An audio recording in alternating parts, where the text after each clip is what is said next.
நாமக்கல் மாவட்டம் பள்ளிப்பாளையத்தில் சிறுநீரக விற்பனை விவகாரம் பூதாகரமாக வெடித்த நிலையில் கல்லீரல் விற்பனை நடந்திருப்பதும் தற்போது அம்பலமாகியிருக்கிறது.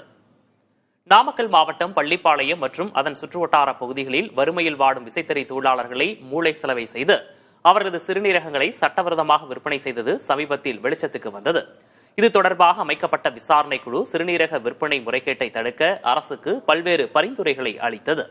இந்நிலையில் அதே பள்ளிப்பாளையத்தில் கல்லீரல் விற்பனை நடந்திருப்பதும் தெரியவந்திருக்கிறது. பள்ளிப்பாளையம் அலமேடு பகுதியில் கணவரை பிரிந்து வாழும் பெண் ஒருவர் சாய ஆலையில் வேலை பார்த்து வந்த நிலையில் கடன் பிரச்சனையால் அவதிப்பட்டு வந்துள்ளார்.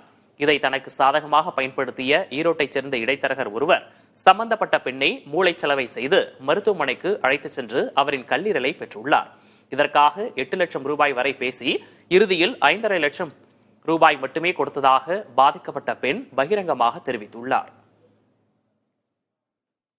செக்கப்புக்குன்னு கூட்டிட்டு போனாங்க. கூட்டிட்டு போன இடத்துல கிட்னிக்குன்னு சொன்னாங்க. நான் கடன்லாம் சால்வ் பண்ணி விட்டுறோம் அப்படின்னு சொல்லி சொன்னாங்க.